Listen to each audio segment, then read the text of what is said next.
ঘূর্ণিঝড় রেমাল কবলিত এলাকা ঘুরে দেখে দুর্গতদের মাঝে ত্রাণ সামগ্রী বিতরণ প্রধানমন্ত্রীর, ক্ষতিগ্রস্তদের সহায়তায় সবকিছু করার আশ্বাস। বিএনপির প্রতিষ্ঠাতা জিয়াউর রহমানের ৪৩তম শাহাদাত বার্ষিকীতে সমাধি প্রাঙ্গণে মানুষের ঢল, গণতন্ত্র ফিরিয়ে আনতে প্রবল আন্দোলন গড়ে তোলার অঙ্গীকার মির্জা ফখরুলের। সড়কে অনিয়ম করে মন্ত্রী এমপিদের নামে কেউ পার পাবে না, হুঁশিয়ারি ওবায়দুল কাদেরের। ঈদযাত্রা নির্বিঘ্ন করতে দ্রুত সড়ক সংস্কারের নির্দেশ। চট্টগ্রাম ও কক্সবাজারের উপকূলীয় ৫০ জলদস্যুর আত্মসমর্পণ, আইন শৃঙ্খলা বিঘ্নকারী ও জনজীবনের শান্তি বিনষ্টকারীদের বিরুদ্ধে কঠোর হুঁশিয়ারি স্বরাষ্ট্রমন্ত্রীর। দেখছিলেন বিআরবি কেবল সংবাদ শিরোনাম, এবার বিস্তারিত। প্রধানমন্ত্রী শেখ হাসিনা বলেছেন, ধারাবাহিকভাবে গণতন্ত্র আছে বলেই দুর্যোগ কবলিত মানুষের পাশে দাঁড়াতে পারছে সরকার। ঘূর্ণিঝড় রেমালের জলোচ্ছ্বাস অস্বাভাবিক ছিল উল্লেখ করে তিনি আরো বলেন, যাদের ঘরবাড়ি নষ্ট হয়েছে তাদের ঘর করে দেবেন তিনি। বর্ষার আগে ক্ষতিগ্রস্ত বাঁধ নির্মাণের প্রতিশ্রুতিও দেন বঙ্গবন্ধু কন্যা শেখ হাসিনা। পটুয়াখালীর কলাপাড়া থেকে আরো জানাচ্ছেন মুহিবুল্লাহ মুহিব, ছবি তুলেছেন রাজীব দাস।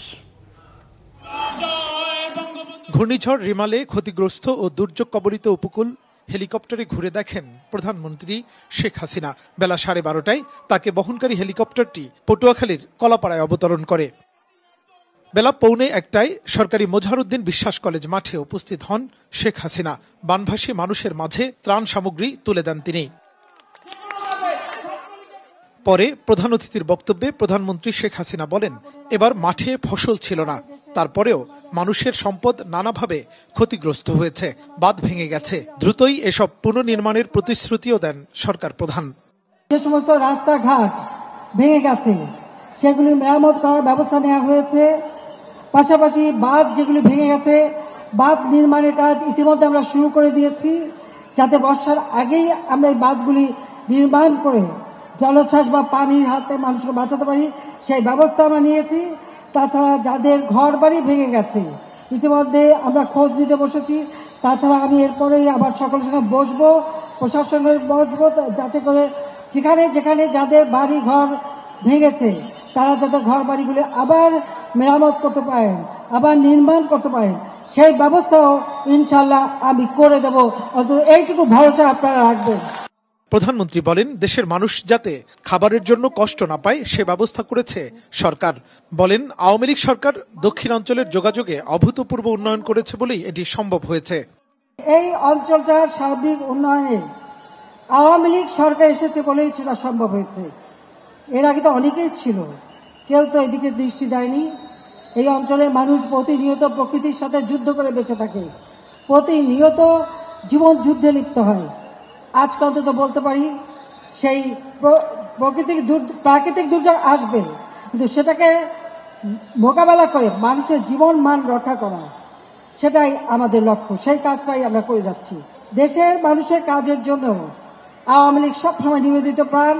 আমরা আপনাদের পাশে আছি, আপনাদের পাশে থাকব এবং সব ধরনের সহযোগিতা যা যা প্রয়োজন সেটা আমি করে দেব। দক্ষিণাঞ্চলের মানুষের জন্য পায়রা তাপবিদ্যুৎ কেন্দ্র, তৃতীয় বন্দর পায়রা এবং সেনানিবাস সহ নানা উন্নয়নের কথাও তুলে ধরেন শেখ হাসিনা। ঘূর্ণিঝড় রিমালে ক্ষতিগ্রস্ত এবং আক্রান্ত মানুষকে সান্ত্বনা দিতে দেশের সর্বদক্ষিণের উপজেলা কলাপাড়ায় ছুটে এলেন বঙ্গবন্ধু কন্যা শেখ হাসিনা। বানভাসী মানুষের হাতে ত্রাণ সামগ্রী তুলে দেওয়ার পাশাপাশি তিনি প্রতিশ্রুতি দিলেন, এই দেশের প্রতিটি মানুষ ক্ষুধা এবং দারিদ্র্যমুক্ত করা পর্যন্ত কাজ করে যাবেন তিনি। মুহিবুল্লাহ মুহিব, বাংলা ভিশন, কলাপাড়া, পটুয়াখালী। এদিকে ঘূর্ণিঝড় রেমালের তাণ্ডবে খুলনা, বাগেরহাট ও সাতক্ষীরা জেলার ৪৫ কোটি টাকার বেড়িবাঁধ ও পাকা রাস্তা ক্ষতিগ্রস্ত হয়েছে।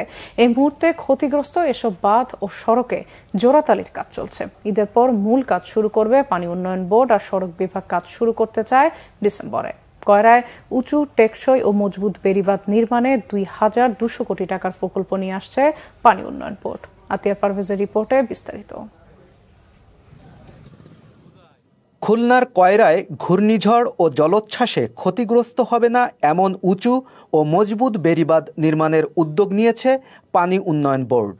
ঘূর্ণিঝড় রিমেলে ক্ষতিগ্রস্ত বেড়িবাঁধ ও সড়ক নির্মাণ কাজ আপাতত শুরু করতে না পারায় সেখানকার মানুষের দুর্ভোগ দীর্ঘমেয়াদী হচ্ছে। সরকার এখানে হাজার হাজার কোটি টাকা খরচ করছে, তবুও আমরা ভালো বেড়িবাঁধ পাচ্ছি না। আমরা এমন একটা বাঁধ চাচ্ছি যেন না ভাঙে, কয়েকবার বছরে 3বার ঘর দরজা ভেঙে যায় আমাদের, তো আমরা কি করে বাস করবো আর কি করে খাওয়া বাচ্চা কাচ্চা নিয়ে। আমাদের বেড়িবাঁধ এবং রাস্তার যে বেহাল দশা তা প্রতিনিয়ত জীবন যুদ্ধ করে আমাদের বসবাস করতে হয়। আমরা এমন একটা টেকসই বাঁধ চাচ্ছি যাতে আমরা করে স্থায়ীভাবে কোনো কিছু সফলতা পেতে পারি, না হয়তো আমাদের এইভাবে যুদ্ধের সাথে সারাটা জীবন বেঁচে থাকতে হয়। ভেঙে যাওয়া বেড়িবাঁধ ও সড়ক নির্মাণ নিয়ে আশার কথা জানালো পানি উন্নয়ন বোর্ড ও সড়ক বিভাগ। আমাদের এই কাজ চলমান আছে, আমরা কিন্তু সামনে আপনি জানেন বর্ষা আসতেছে, এই বর্ষা আমরা মোকাবেলা করব। এই বর্ষার মধ্যে কন্টিনিউ করব হচ্ছে যাতে বাঁধটা ভাঙে আবার এই ধরনের কোনো দুরবস্থার সৃষ্টি না হয়। এই জন্য আমরা কাজটা কন্টিনিউ করব। বর্ষাটা বেরোলে ড্রাই সিজন যেই পাবো তখন সুন্দর করে ফেলবো। দরপত্রটা প্রক্রিয়া করে রাখতে পারবো ঈদের আগে বা জুনের মধ্যে, যাতে নতুন অর্থবর্ষের পূর্ণদমে কাজটা শুরু করা যায়। তাতে করে আমাদের পুরোপুরি কাজ শুরু করতে কমপক্ষে 1-1.5 মাস সময় লাগবে আসলে। আর আপাতত আমরা বিভাগীয় মেরামতের মাধ্যমে রাস্তাগুলোকে সচল করার জন্য যা করণীয় সেই কাজটুকু করবো আমরা। বেড়িবাঁধ ও সড়কের চলমান কাজের মান নিয়ে ক্ষুব্ধ স্থানীয় সংসদ সদস্য। কয়রার যে ভেড়িবাঁধটা কয়রা এলাকার মানুষের প্রাণের দাবি, সেই দাবির প্রেক্ষিতে এই কয়রার ভেড়িবাঁধটা সংস্কারের কাজ চলমান, কিন্তু সংস্কার সম্পূর্ণ নয়, বরং সম্পূর্ণ তো নয়, অসম্পূর্ণ অনেকখানি। সবেমাত্র কাজ তারা শুরু করছে, কিন্তু কাজের গতি অত্যন্ত ধীর। ঘূর্ণিঝড় ও জলোচ্ছ্বাসে টিকে থাকতে পারে এমন সড়ক এবং বেড়িবাঁধ নির্মাণ চান খুলনা অঞ্চলের উপকূলবাসী। খুলনার কয়রা থেকে আতিয়ার পারভেজ, বাংলা ভিশন। দেশ লুটেরা আর দুর্বৃত্তদের কবলে পড়েছে বলে মন্তব্য করেছেন বিএনপির মহাসচিব মির্জা ফখরুল ইসলাম আলমগীর। বিএনপির প্রতিষ্ঠাতা ও সাবেক রাষ্ট্রপতি জিয়াউর রহমানের 43তম মৃত্যুবার্ষিকী উপলক্ষে দলের জ্যেষ্ঠ নেতাদের নিয়ে শেরেবাংলা নগরে তার মাজারে ফুলের শ্রদ্ধা জানান বিএনপি মহাসচিব মির্জা ফখরুল ইসলাম আলমগীর। এ সময় জিয়াউর রহমানের আত্মার মাগফিরাত এবং দেশ ও জাতির সমৃদ্ধি কামনায় দোয়া ও মোনাজাত করা হয়। পরে বিএনপি মহাসচিব মির্জা ফখরুল ইসলাম আলমগীর সাংবাদিকদের বলেন, দেশে আইনের শাসন, মানবাধিকার নেই, গণতন্ত্র হরণ করে মানুষের অধিকার কেড়ে নেওয়া হয়েছে। দেশে গণতন্ত্র নির্বাসিত করে সরকার জোর করে ক্ষমতায় টিকে আছে। আন্দোলন তীব্র থেকে তীব্র করে সরকারের পতন ঘটানো হবে বলে মন্তব্য করেন তিনি। এরপর আগারগাঁও ও হাইকোর্ট মাজার সহ রাজধানীর বিভিন্ন এলাকায় গরিব দুস্থদের মাঝে খাবার বিতরণ করেন বিএনপি মহাসচিব। বাংলাদেশ এখন পুরোপুরি দুর্বৃত্তদের কবলে, বাংলাদেশ এখন লুটেরা মাফিয়াদের কবলে। বাংলাদেশ একদিকে যেমন রাজনৈতিক অধিকার হরণ করছে, তেমনি অন্যদিকে তারা অর্থনীতিকে ধ্বংস করছে এবং তাদের মূল লক্ষ্য হচ্ছে এটাকে পরনির্ভরশীল একটা ব্যর্থ রাষ্ট্রে পরিণত করা। আমরা এর বিরুদ্ধে লড়াই করছি, ইনশাআল্লাহ আমরা জয়ী হব। এদিকে নানা কর্মসূচিতে দেশের বিভিন্ন জায়গায় পালন করা হয়েছে সাবেক রাষ্ট্রপতি জিয়াউর রহমানের 43তম শাহাদাত বার্ষিকী। দিনটি উপলক্ষে চট্টগ্রামের বিপ্লব উদ্যানে শ্রদ্ধা জানায় মহানগর বিএনপি এবং সহযোগী সংগঠনগুলো। মহানগর বিএনপির আহ্বায়ক ডাক্তার শাহাদাত হোসেন সহ অনেক নেতাকর্মী উপস্থিত ছিলেন এ সময়।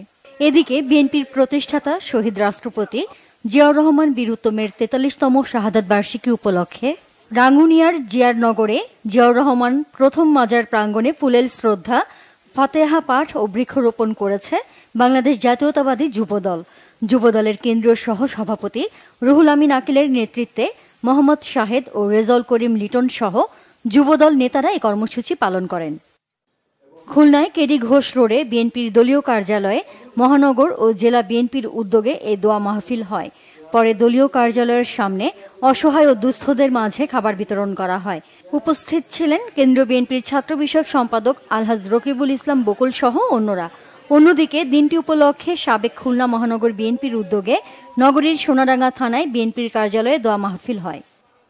মানিকগঞ্জ জেলা বিএনপির উদ্যোগে আলোচনা সভা ও দোয়া মাহফিল হয়েছে। দলীয় কার্যালয়ে জেলা বিএনপির সহ সভাপতি আজাদ হোসেন খানের সভাপতিত্বে বক্তব্য রাখেন জেলা বিএনপির যুগ্ম সম্পাদক SM ইকবাল হোসেন সহ অন্যরা। দিনটি উপলক্ষে মুন্সিগঞ্জে বিভিন্ন জায়গায় কোরআনখানি, মিলাদ মাহফিল, আলোচনা সভা ও অসহায়দের মাঝে রান্না করা খাবার বিতরণ করা হয়েছে। প্রধান অতিথি ছিলেন মুন্সিগঞ্জ জেলা বিএনপির জ্যেষ্ঠ যুগ্ম আহ্বায়ক মহিউদ্দিন আহমেদ। টাঙ্গাইল প্রেস ক্লাবের সামনে দোয়া ও গণভোজের আয়োজন করা হয়। জেলা বিএনপির সভাপতি হাসানুজ্জামিল শাহিন ও সাধারণ সম্পাদক অ্যাডভোকেট ফরহাদ ইকবাল, জেলা বিএনপি নেতা আতাউর রহমান জিন্না সহ সহযোগী সংগঠনের সকল পর্যায়ের নেতাকর্মীরা উপস্থিত ছিলেন এ সময়। ব্রাহ্মণবাড়িয়ায় জেলা বিএনপির একাংশ শহরের ফুলবাড়িয়া এলাকায় আলোচনা সভা, দোয়া মাহফিল ও খাবার বিতরণ করে। এতে কেন্দ্রীয় বিএনপির নেতা তকদির হোসেন জসিম সহ বিপুল সংখ্যক নেতাকর্মী উপস্থিত ছিলেন। অন্যদিকে আরেক পক্ষ ব্রাহ্মণবাড়িয়া সরকারি কলেজের সামনে আলোচনা সভা, দোয়া মাহফিল ও খাবার বিতরণের আয়োজন করে। সিরাজগঞ্জে স্থানীয় ভাসানী মিলনায়তনের সামনে থেকে জেলা বিএনপির সভাপতি, সাবেক জাতীয় সংসদ সদস্য রুমানা মাহমুদ ও বিএনপি জাতীয় নির্বাহী কমিটির সদস্য, জেলা বিএনপির সাধারণ সম্পাদক সাইদুর রহমান বাচ্চুর নেতৃত্বে একটি শোক মিছিল বের করা হয়। বগুড়ায় শহরের বাইতুর রহমান সেন্ট্রাল মসজিদে দোয়া মাহফিল হয়। এতে অংশ নেন জেলা বিএনপির সভাপতি ও বগুড়া পৌর মেয়র মোহাম্মদ রেজাউল করিম বাদশাহ, সাবেক সভাপতি ভিপি সাইফুল ইসলাম সহ দলের সহযোগী সংগঠনের বিপুল সংখ্যক নেতাকর্মী।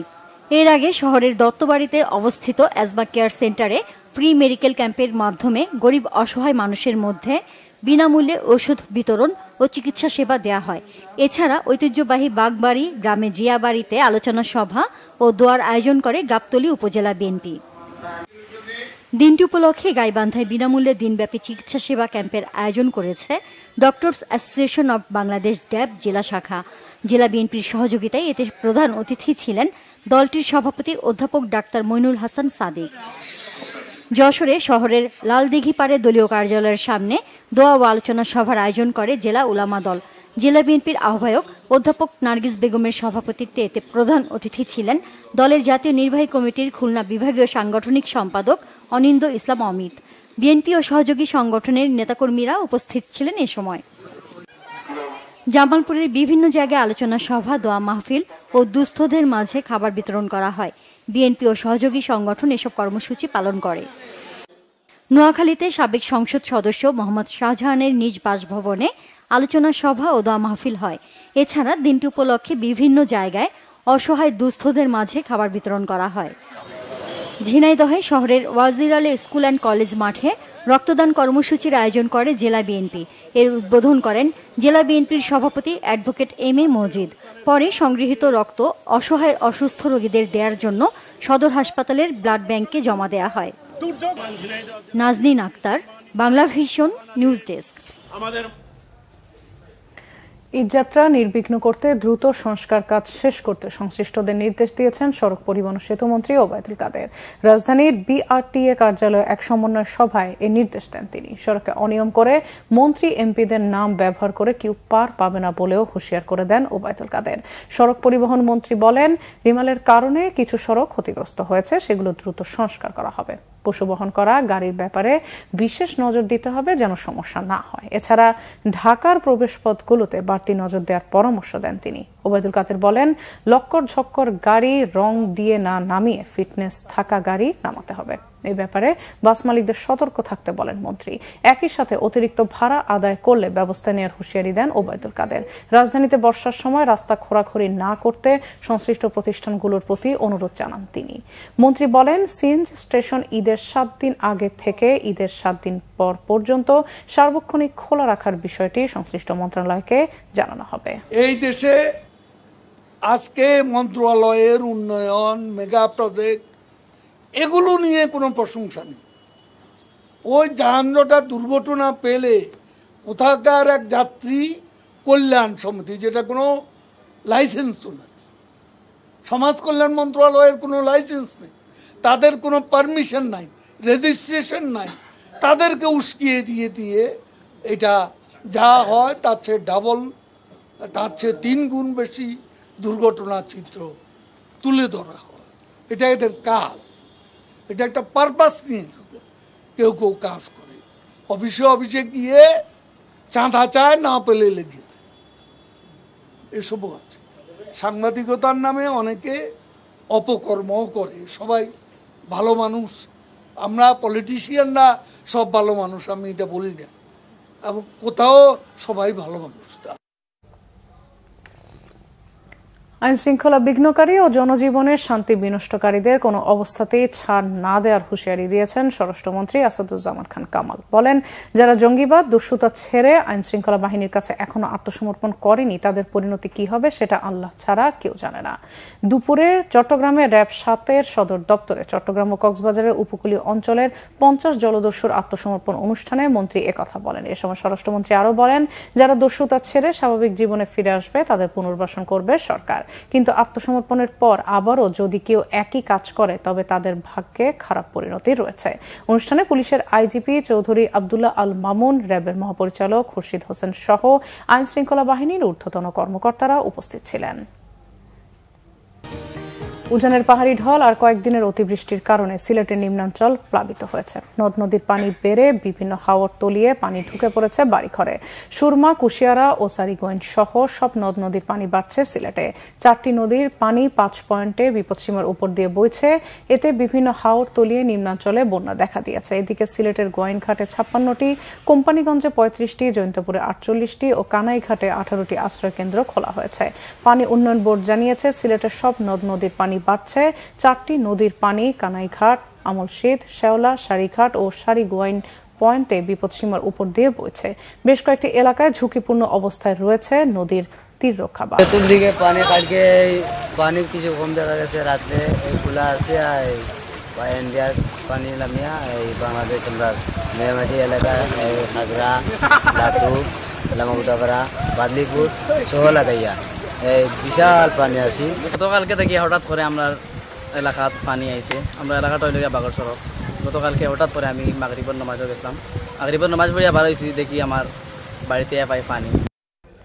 1 জুন শুরু হচ্ছে জাতীয় ভিটামিন A+ ক্যাম্পেইন। এই উপলক্ষে সাংবাদিকদের সাথে মতবিনিময় করেছে স্বাস্থ্য বিভাগ। ময়মনসিংহের civil surgeon doctor Nazrul Islam জানান, জেলার 9,18,431 শিশুকে লাল ও নীল রঙের ভিটামিন A+ ক্যাপসুল খাওয়ানো হবে। এ সময় deputy civil surgeon doctor Abhijit Loh, Mymensingh press ক্লাবের সাধারণ সম্পাদক অমিত রায় ও প্রকল্প সমন্বয়কারী ডাক্তার তুবাউল জান্নাত লিমাত উপস্থিত ছিলেন। কুমিল্লা সিটিতে 55,000 শিশুকে খাওয়ানো হবে ভিটামিন A+ ক্যাপসুল। সকালে নগর ভবনে সংবাদ সম্মেলনে এই অনুষ্ঠানে বক্তব্য রাখেন সিটি মেয়র ডাক্তার তাহসিন বাহার সূচনা। জানানো হয়, নগরীতে 109টি কেন্দ্রে 6টি থেকে 11 মাস বয়সী 7,825 জন ও 12 থেকে 59 বয়সী 47,366 শিশুকে ভিটামিন A+ ক্যাপসুল খাওয়ানো হবে। ঠাকুরগাঁওয়ে 6 মাস থেকে 11 মাস বয়সী 27,615 শিশুকে নীল রঙের এবং 12 মাস থেকে 59 মাস বয়সী 2,06,000 শিশুকে লাল রঙের ক্যাপসুল খাওয়ানো হবে। সিভিল সার্জন কার্যালয়ের সংবাদ সম্মেলনে এ তথ্য জানানো হয়। দেশে বিভিন্ন জায়গার আরও কিছু খবর নিয়ে এখন একটি ডেস্ক রিপোর্ট।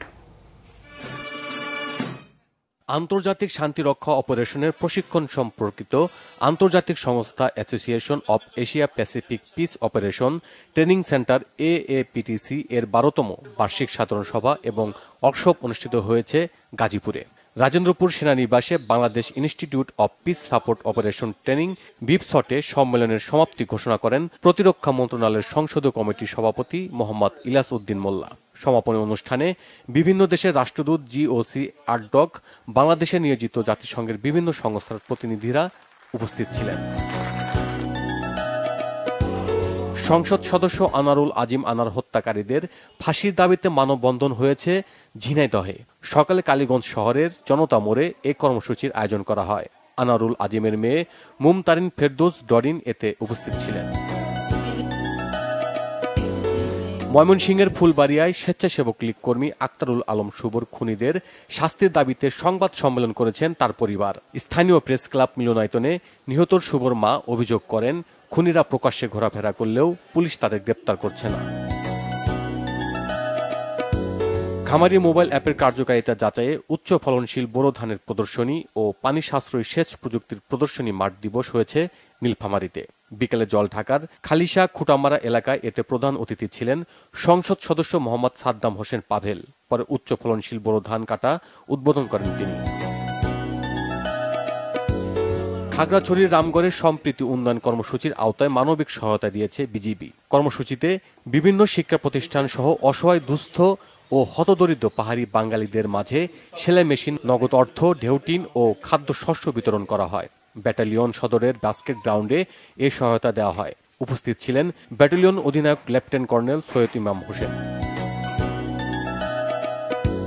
রাঙ্গামাটি কাপ্তাই লেকে অভিযান চালিয়ে বিপুল পরিমাণ কারেন্ট জাল জব্দ করেছে মৎস্য বিভাগ। পরে জব্দ জাল ধ্বংস করা হয়। জেলা মৎস্য কর্মকর্তা অধীর চন্দ্র দাসের নেতৃত্বে অভিযানে যোগ দেন নৌ পুলিশের সদস্যরা।